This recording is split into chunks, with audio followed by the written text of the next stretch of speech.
Bienvenue à toutes et à tous sur Grand Lille TV, ravi de vous retrouver en ce tout début de semaine, en ce lundi 28 août. On fait le point en 7 minutes sur l'actualité près de chez vous, l'actualité de la métropole lilloise. Et pour débuter ces informations, on va revenir sur cette distinction, une bonne note pour Villeneuve d'Ascq, classée 6e dans le classement des villes les plus dynamiques de France.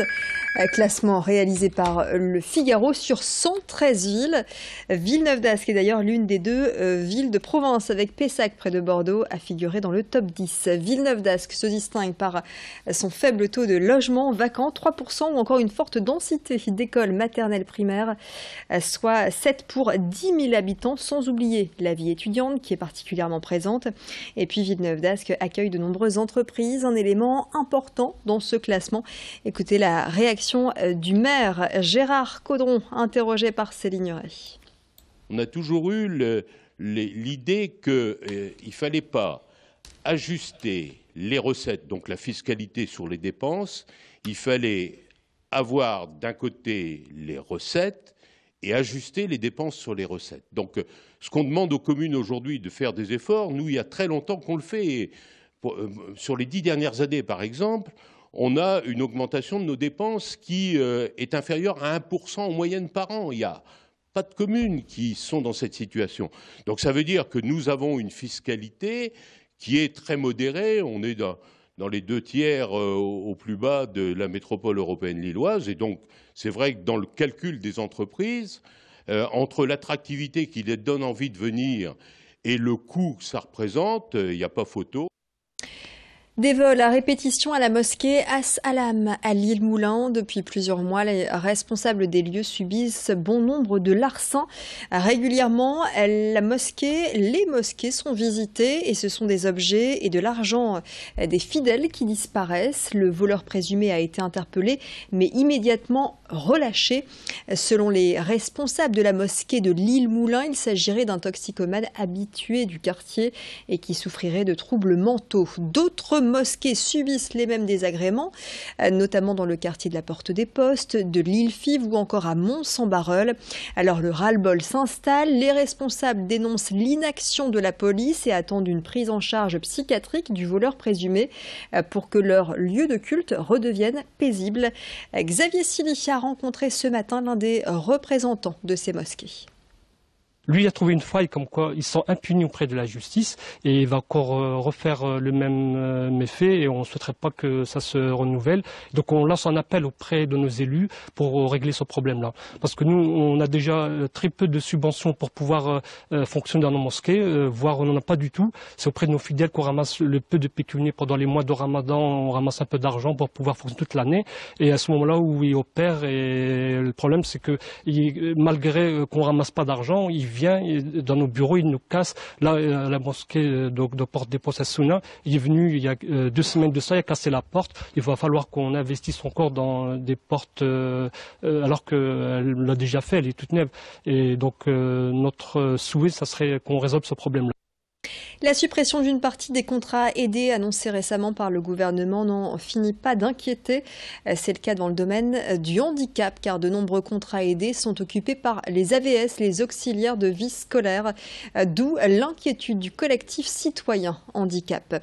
Le collectif est composé de familles directement touchées par un handicap, notamment auprès de leurs enfants, comme Myriam et Jean-Luc Duval, tous deux parents de 2 enfants autistes et coprésidents du collectif. Selon eux, l'an dernier, 10 000 enfants ont été privés d'AVS et la situation pourrait s'aggraver. Des AVS indispensables pour pouvoir suivre une scolarité. Alors ce 18 septembre, le collectif appelle à un rassemblement devant le ministère de la Santé à Paris pour être reçu par un représentant du ministère. Les familles vont d'ailleurs se relayer 24 heures sur 24. Nous avons tous des enfants avec des situations différentes, où il y a aussi des personnes adultes en situation de handicap. Nous avons décidé de faire, plutôt que de rester sur la longueur, parce qu'on ne pourra pas le faire, on a préféré faire des petites équipes qui se relayent pour tenir le plus longtemps possible. Alors on souhaiterait quand même être reçus, parce qu'aujourd'hui la plupart des personnes en situation de handicap et leurs familles ne se sentent plus du tout représentées par les grandes associations. D'ailleurs c'est pour cela qu'on a créé notre collectif. Nous avons l'impression de ne pas être entendus et et comme on dit, on est mieux servi que par soi-même. Donc on va y aller sur place et on va demander d'être écouté avec nos problèmes quotidiens réels. Voilà. Un anniversaire à présent, il y a 350 ans, très exactement, la ville de Lille redevenait française. C'était en août 1667. Les troupes de Louis XIV, emmenées par le maréchal Turenne, vont assiéger Lille, à l'époque sous domination espagnole. C'est ainsi qu'aujourd'hui, l'architecture espagnole se mêle aux bâtiments de style flamand, puisque Lille a également été sous domination flamande. Un contraste que l'on peut nettement observer dans le Vieux-Lille et du côté du musée de l'Hospice-Comtesse. Pour célébrer cet anniversaire, l'Office de tourisme de Lille organise des visites guidées. La prochaine aura lieu ce jeudi, 2 heures pour mieux comprendre cette page de notre histoire. N'hésitez pas à vous renseigner et surtout à réserver pour cette visite guidée de jeudi. Les places seront limitées. Précision avec l'un des guides conférenciers de l'Office de tourisme. On a décidé de mettre un coup de projecteur sur cette époque, qui est le XVIIe siècle, qui est un siècle capital dans l'histoire de Lille, puisque au début du XVIIe siècle, Lille appartient à la Flandre. Elle vit dans une époque de vraie prospérité économique, et donc on visite le Vieux-Lille, l'ancien quartier flamand. On voit l'urbanisme, la manière de vivre et l'architecture typiquement flamande de cette époque. À partir de la conquête française, la ville va s'agrandir, le nouveau quartier royal en face de la citadelle va être construit, et là on va avoir tout à fait un autre urbanisme de type classique, beaucoup plus grand, vaste, aéré, qui va arriver à Lille. Donc on a une vraie coexistence de 2 morceaux de ville très différentes qu'on peut montrer aux gens qui vont suivre notre visite.